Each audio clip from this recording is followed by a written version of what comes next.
Welcome to episode 62 of your source for comic book news and culture. This is Variant Edition.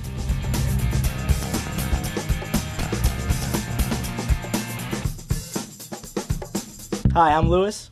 And I'm Eddie. Now, this week we got a quickie episode for you because Kevin's still compiling all the footage from other stuff, and we got big announcements from San Diego Comic-Con, interviews, and all that in mind. So with that in mind, prepare yourselves for a small dose of comic book culture.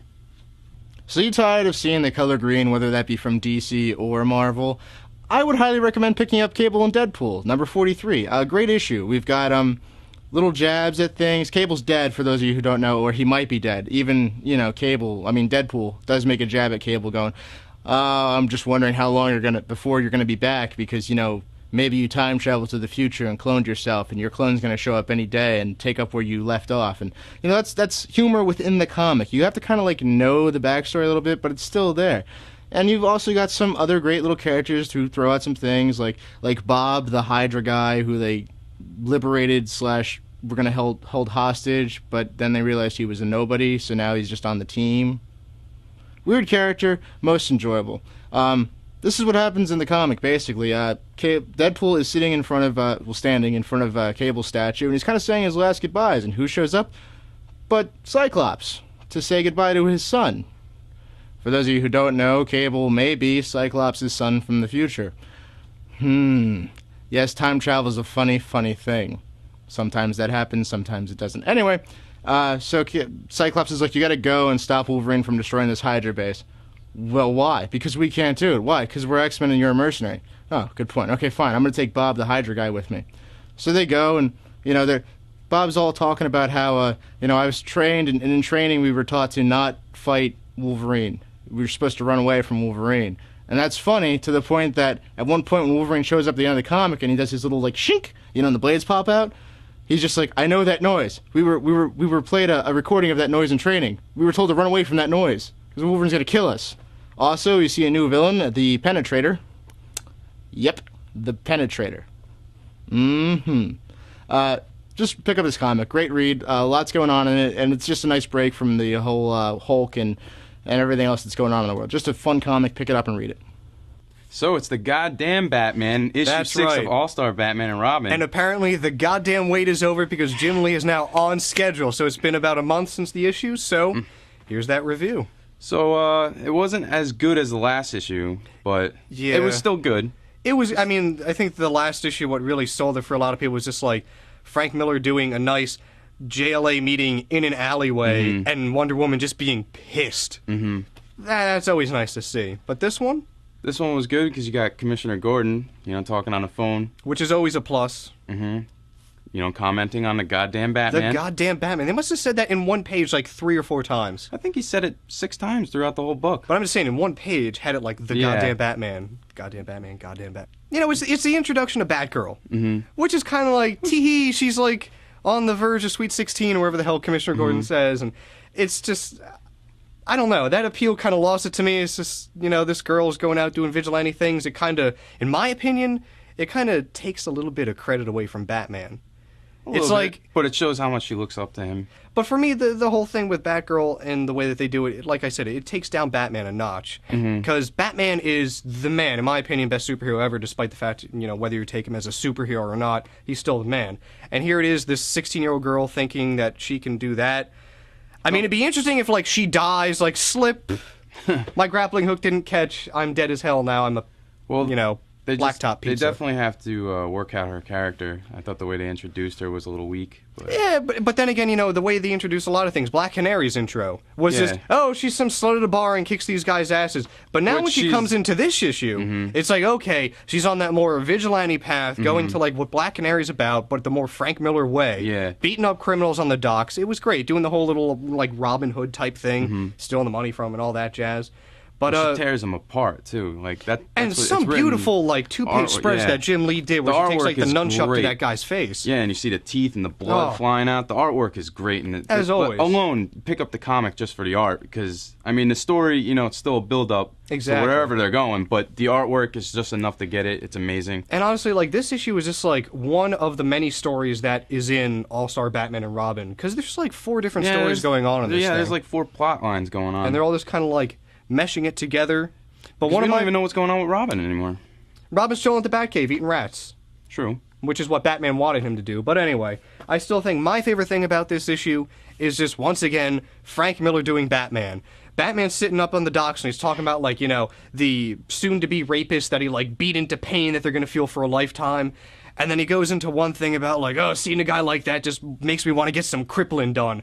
How badass is that?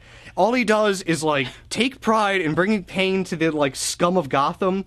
And whenever he does that, he's laughing at them. He takes out a cop. He takes out a cop.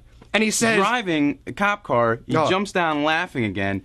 And you have this nice spread where he's kicking through the windshield, kicking the guy's while face. Laughing. And I still say the best quote comes from that scene. Eat glass, lawman. That is Batman, in my opinion. It was just too cool. And Frank Miller doing him, awesome. It's just, the story is just one of many that's going in this. I think he should just focus on one or two things as opposed to, like, maybe 4 different stories. I mean, I like... Because you still got the... You know, the whole Justice League trying to save Robin. You got Robin himself in the Batcave. What's going on with him? You got Black Canary. You just introduced Batgirl. And then, like I pointed out in the last Batman, issue, then you have Alfred kind of hating Batman for what he's doing. Mm-hmm. Like, Frank Miller's goal in this is, I'm going to make Batman a really big prick to everybody. And he's doing a damn good job at that, in my opinion. Not only is he a prick to, like, his friends and people that he knows, but, of course, to the criminals. And that, to me, is kind of like the best Batman. And Vicky Vale's in it again. Which, by the way, Bruce Wayne sends a nice postcard. Apologizing for, Alfred's terrible driving, but, he's English. Saying the wrong side of the road. Saying the world's a darker place without him. Yeah, whatever. I just think the little inclusion of Vicky Vale with Jimmy Olsen was nice, because Jimmy Olsen, 16, drooling. All looking like, She strips in front of him. It's great. He's just that awkward kid, looks like Howdy Doody, trying to hide the clue he's got in his pants. So, yeah. All right, so issue 6 of All-Star Batman and Robin, Batman being a prick to everybody, Gordon finally doing some showing up, Batgirl being introduced, and Jimmy Olsen trying to hide the clue that Vicky Vale gave him. So, that's it. Hope you guys will read it. You probably are, because everyone's drooling over Frank Miller-Jim Lee combination. And I don't know about you, but I'm definitely looking forward to 7 to kind of have those plot holes. Hope it comes out soon. All right, guys. Here we have issue 1 of Shanna the She-Devil. It's kind of one of those fantasy books. If you're into, like, if you remember Land of the Lost, back when it used to be on, TV, and if you saw Jurassic Park, you're really going to enjoy this book. A lot of weirdness going on. The story starts off, there's these, like, mercenaries out. They rob, a shipment of diamonds from one of their rivals. And, during the whole transaction and, the slaughtering and the killing, a giant octopus comes out of nowhere and just eats the yacht they're robbing. So they got to make their way off that. And then a giant wave of piranhas comes and attacks their boat, causing massive damage to the console control. So then they have to, go park at Monster Island because there's nowhere else around. Mind you, the leader of this whole, burglary attempt knows this, didn't tell any of his crew members this, and just kind of hoped it wouldn't happen. But of course, we all know what happens when you don't, let everybody in on the full scoop. So they arrive at Monster Island and immediately are attacked by what looks like to be velociraptors with, really big talons and stuff. And so one of the crew members gets eaten right away. And then here comes Shanna, looking very nice, very skimpy, in her little jungle outfit to save the day, chopping heads off, doing the whole, Amazonian thing. It's really nice. The artist in this book, I don't know. I don't know if it's the inking that's being done or if they're coloring right over the pencils, or I'm not sure, but it's okay. It's decent for a book like this because you're not expecting what Frank Cho did in the last miniseries. It's a big departure from that.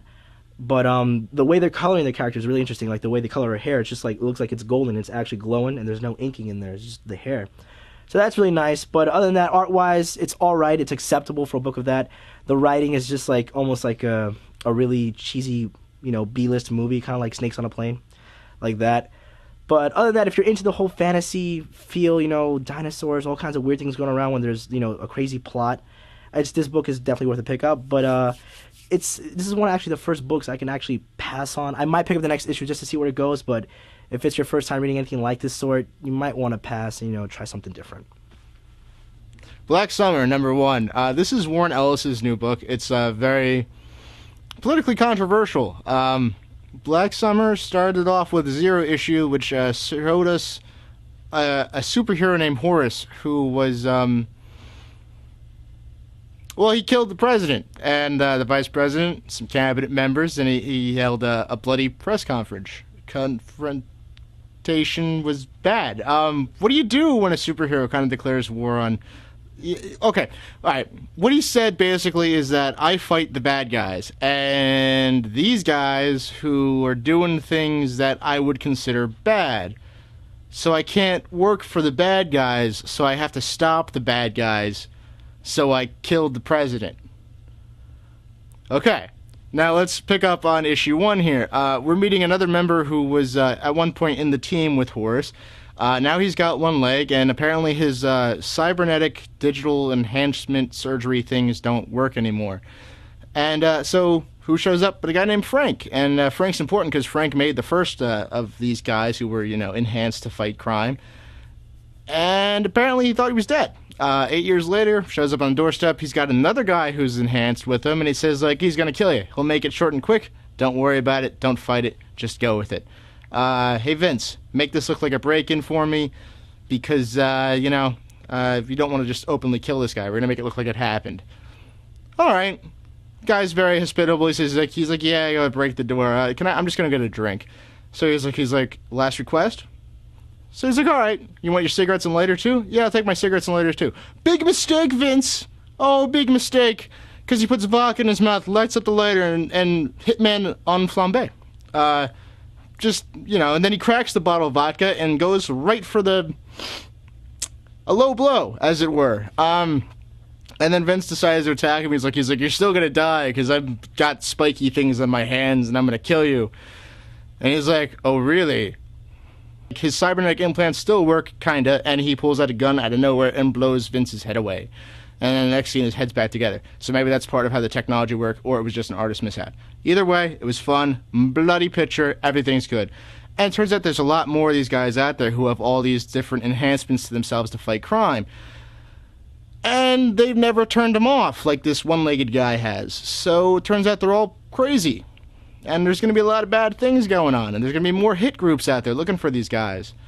And Horus is on top of the Empire State Building saying, why haven't they sent out the fighter jets to take me down yet? Isn't that what you do when you put a giant monster on the Empire State Building? You throw out your fighter jets at it? King Kong reference.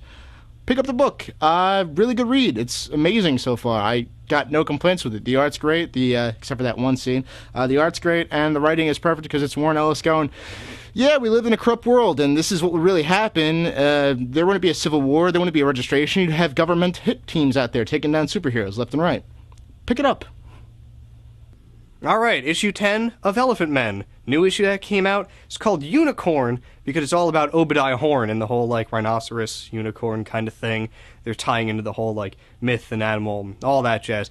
If you read it, it all pans out. But it's great because it's just all about Obadiah Horn. But it's not him in Mystery City, wheeling and dealing with, crooks and criminals or people, trying to get money and power, trying to monopolize this, conglomerate that he's already got. It's none of that. It's him getting, a wedding present from Sahara, who's, his fiancée that we saw a couple issues back. They had an interview, and it's just weird because, I have an elephant man, and this, really attractive woman who are getting, who are engaged and going to be wed. Kind of weird. This issue, it kind of makes you feel comfortable with that idea. With what you find out about Obadiah and what you find out about Sahara in this issue, it makes you understand, why they connect. And the whole issue just starts by her giving him a wedding present of 2 black rhinos, and apparently it's 2252 or 2225, whatever time in the future this is set. Black rhinos are extinct and have been for thousands of years. But Mapo and some other scientists brought them back, and there's some collectors that had them. So she gives them to him as a gift, and they have this preserve. And it really touches him because these things were once gone but are now here by the hands of man, kind of like how he was created. And it's just a really, really good story. It takes away, that harsh outer shell of his character and lets you see what kind of a gentle animal he really is, which makes you understand why Sahara might be involved with him. It's a really good issue, really good story, and it plays back into the whole, mythology of different creatures and how that kind of applies to the Elephantmen. Once again, it's just a beautifully done comic. Anybody who's not reading it, definitely do. They have the graphic coming out next week, Wounded Animals, which I advise anybody who's been watching the show to pick it up, because it pretty much compiles all the issues that I have been reviewing into one nice hardcover. So, Elephantmen issue 10, definitely worth the read if you're wondering about Obadiah's character, or if you just want a story to touch you. But not in that bad uncle kind of way, in the good way. All right, guys. First review of the week right here. Spider-Man Red Sonja #1.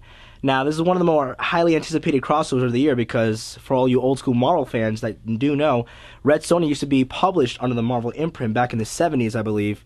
And she had a team-up with Spidey back then. So for all of you fans who used to read her back then, there's a nice little nod to continuity in there that Kulan Goth, who's the villain of Red Sonja, drops a little line. And I'm sure some of you can pick up where that is. And it's a nice little, nod to continuity and, a nice respect to the character, of their own, respected titles. So this issue right here, typical setup issue, your classic theme setup of Kulan Goth finds, typical mortal human vessel to lure him into a trap where he makes a deal, and he uses him to escape his prison of darkness and try to take over New York, which is basically, what a lot of people like doing these days. So you got that happening, and then while all this is going on, New York is turning into the old era where, where Red Sonja travels. It's turning into where those weird kingdoms are. So Spidey's trying to web, and he's just falling, and he's really confused, and it's pretty funny. It's really good Spidey humor. And the art in this book is really interesting. I like Mel Ruby, who is the usual monthly Red Sonja artist who, took a break from that to do this, special miniseries. He has a really interesting take on Spidey, especially the way he draws his face. A lot more, anybody who's familiar with the Deadpool character, a lot of those big emotions and face, features and characteristics going on. It's a lot of fun to see, especially with him talking to Mary Jane. So you got that.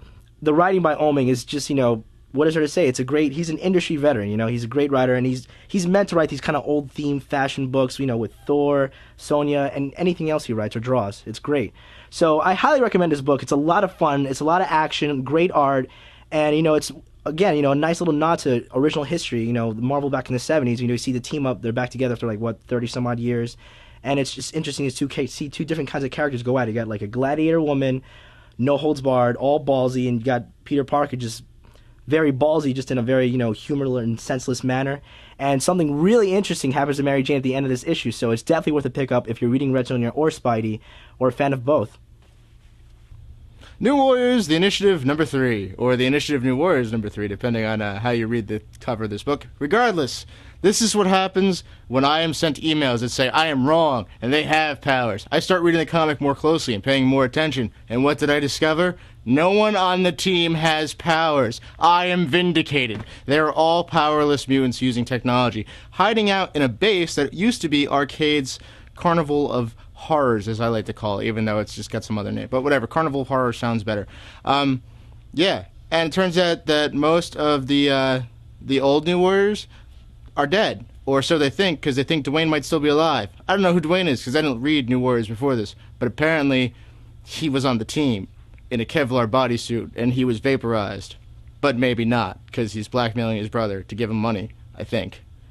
But anyway, no new powers. No one's got powers. Everyone's got a suit. Jubilee, kinda acting scrolly. Might be a scroll. No longer the fun Jubilee that we know. She is now all diehard business. We're gonna practice more and make more teams, and we're gonna fight, and it's gonna be crazy, and we gotta practice. Yeah, because those missiles might go off and kill one of our team members, and that's bad stuff. But yeah, New Warriors #3. No powers, all technology. I was right. Ha ha. All right, everybody, we're having yet again another little mini discussion this week, once again, on issue 39 of Walking Dead. I've been reading this forever. Eddie, I know you've been reading this since issue 1. Yep. All I gotta say is, if you're a fan of this series who's been reading this since the beginning, this is the one where, the gloves are off. Everything happens that you never thought would have happened, or maybe had a hint, but they go to some extreme that you didn't even think Robert Kirkman was possible of doing. But it's Robert Kirkman, and he dishes out the goods in 39, so... It's all about the survival now. Oh, God, it's went up to the max. And once again, one of their best issues, barely any zombies in it. Mm-hmm. Barely any zombies. So it starts off right where 38 ended. They're raiding a Walmart, figuring, hey, we're going to get what we can from this, get the hell out of here before anybody else finds us. And at the end of 38, they're found. By the guys from that place where... Yeah, from one of the colonies. Rick was that trapped. was controlled by the governor. Yep. So 39 starts where it's just them. It's kind of like, they're there, our characters are here. what the hell's going to happen? They go all out. Well, not even all out. It's just more first Glenn, walks out and says, he tries to reason with the guys. And which the one was guy, nice. yeah. Because I thought which was that cool, because he showed, like, confidence. He's like, I'll take care of this guy. It wasn't even that. It was very noble. He was like, Maggie's in there. I can't let them get to her. So I agree. Trying to make peace before anything else breaks out. And, whenever you do that, you get shot. But, he's got that nice heavy suit on, so if he's going to live, you might the chances are pretty high for that. So. Yeah, but, they're medical He did look in agony at the end of the issue. Well, he got hit by a bullet. Even with a vest, it still hurts. At least it was in the head. So, yeah. Anyway, Andrea proves her worth by once again sharpshooting, being the keen-eyed sniper that she is. Takes out everybody, basically. Oh, and then there was great. a few guys hiding behind, I guess it was like a trailer or something. Yeah, there was some parked thing in front of there. And, good thing Michonne was around with her... with her katana, that was nice. The guy's about to pop the corner. She takes out his hands, not only his hands, and then his head. Yeah, it was a nice little, like, turn. All right, now you can't fire. Now you can't live. And then she, like, throws it, and it goes, like, through some dude's abdomen. Just the shock on that guy's face when he got his hands chopped off. It was nice. This is the horror of, like, looking at your stumps while your hands with your gun are falling to the ground. He didn't even have much time to do that, because his head was off before... Right after that.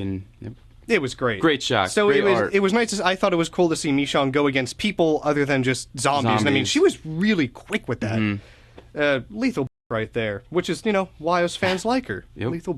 Anyway, it goes on and just keeps going down. This issue, Lori is having the baby. Finally goes into labor. She's like, Rick, it's time. She's all angry and Rick's like, oh, we gotta get this crap done. I just thought it was funny in that one scene where, they had to send him out to get gas, and she's like, you're not going anywhere. Exactly, because they're in, like, the little, like, med station that they had, and they have Alice, who was, like, the doctor at the colony, and she's like, oh, we gotta make sure this generator's running. If it goes out for even a second, this can be a catastrophe. Rick's like, oh, I'm gonna go.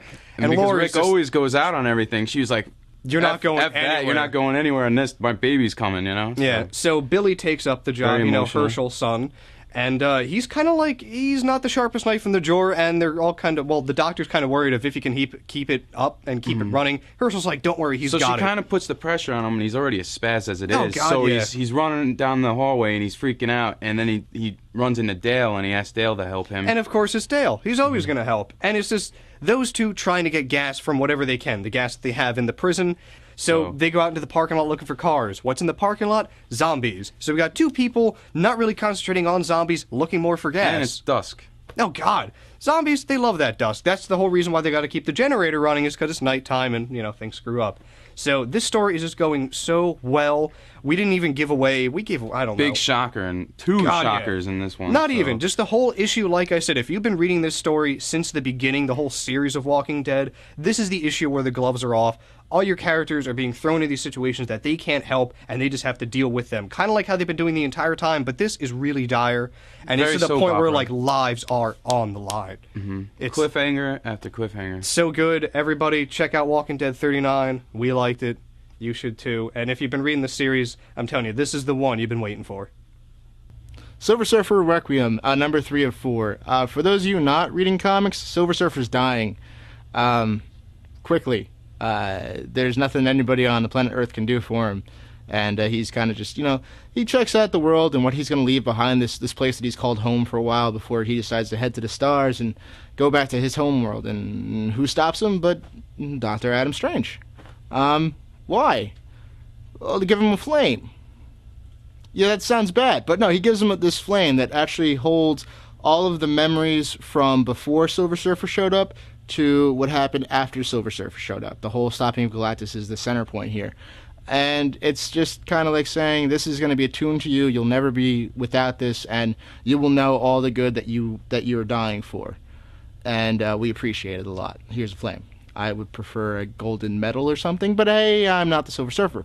Besides, the guy's made of silver. If you really need to pawn something, you just chop off a hand. Anyway, so he's heading back to his homeworld, and he picks up a signal. These two guys asking him to swing by and say hello, and they turned out to be the leaders of these two different worlds that have been warring for over 50 generations or something like that. Why? Well, because they couldn't go to each other's homeworld yet, but they could pick up on their communications, and they found out that, okay, this world's got this one god, and they worship it this way, and then this world's got this other god, and they worship it this way. And since you don't believe what they think, war happens on a galactic scale. And since they were listening to what each other were saying, and their communication devices were all up and going, they kind of become better and stronger together. So it's kind of like a stalemate war. And these leaders just wanted them to talk to this Herald of Galactus and say, like, what do you think should happen? Who's right here? Pick a side. What does Silver Surfer do? But in his infinite knowledge, decides to destroy all of the space fleets, and then goes to the homeworld and destroys all of the religion. And then they kind of learn to accept one another, and they start worshiping the Silver Surfer. Okay, God complex, but hey, stop two worlds from killing each other. And then he goes off to die. They never see him again. Just a nice little last kind of before the last issue of Silver Surfer. Nice little like, oh, he's still doing good even though he's about to die. Pick it up if you're a Silver Surfer fan. If you're not, definitely pick up Requiem. I mean, he's dying. How could you not? It's a great story. Pick it up. All right, issue 19 of the Goon. We don't normally do Goon reviews, but I read the Goon. Goon's enjoyable. If you don't like him, it's probably because you haven't read him. Because if you read it, it's really good. And issue 19 proves that.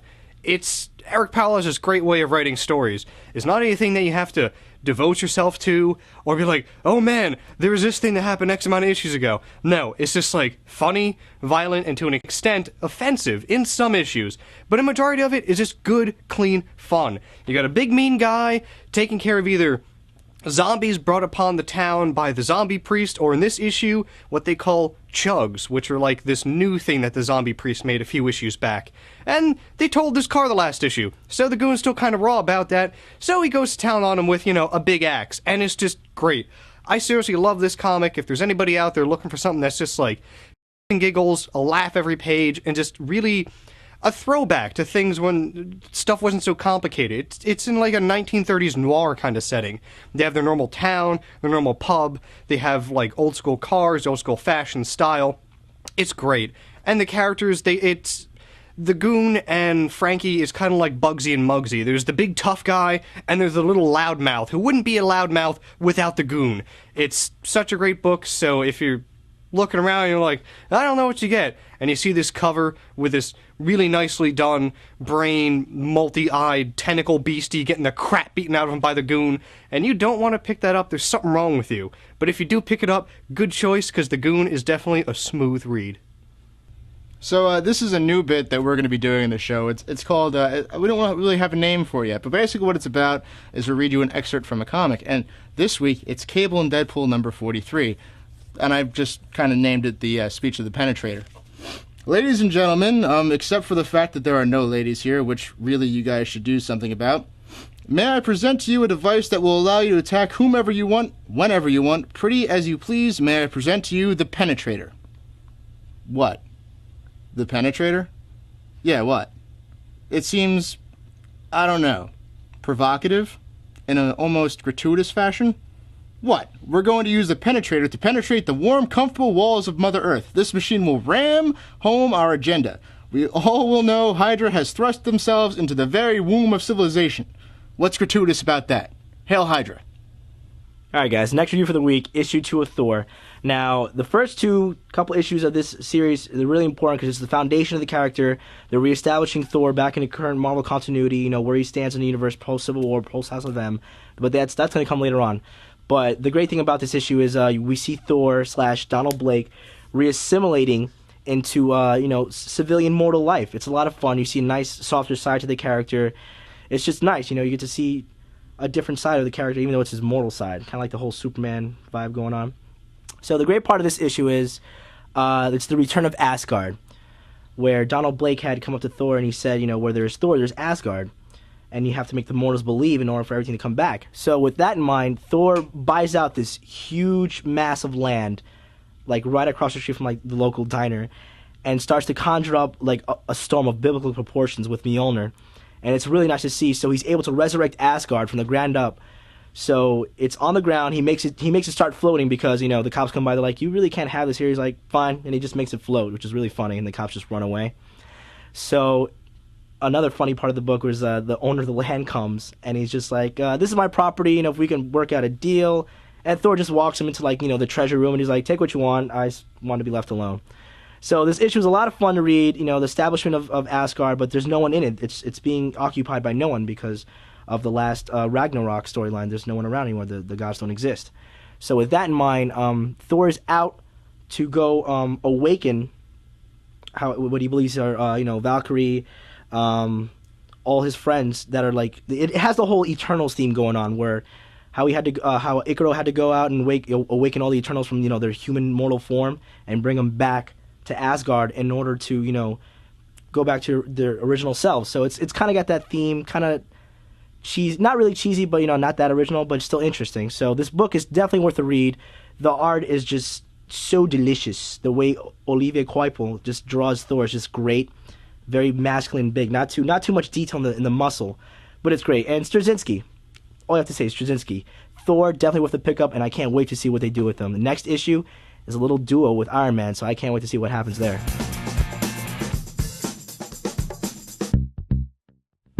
All right, that's it for Variant Edition this week. Yeah, kind of sorry about this episode. It was mainly reviews, and the past couple episodes we said we weren't going to do so many reviews. And yes, we were going to do more segments. We were going to give you guys little features in our show about what we think that you as watchers would want to see. But a huge thing happened this weekend. A really big thing? That's a really big thing. Freaking huge. Huge, ginormous. You know what it's called? Galactus? Close. It's the San Diego Comic-Con. No, yeah, that too. San Diego Comic-Con. Because if it was Galactus, we wouldn't be here right now. And then we wouldn't be complaining about how no one gives us money, which brings us into an interesting point. Are you talking about viewer sponsorship? Of course we're talking about viewer sponsors, and we've got another viewer sponsors. Thank you, Alex. And if any of you out there want to support Variant Edition and be mentioned on the show, check out variantedition.com for details, and look for the Sponsor Us link. Remember, there are quite a few ways to watch us. You've That's got right. iTunes, Vio, YouTube, and Google Video. And don't forget our new high-res feed from Blip TV, or head over to variantedition.com and watch us on our page. Well, that's it for Variant Edition, so we'll see you next time. Unless Galactus shows up. That was good. Nice.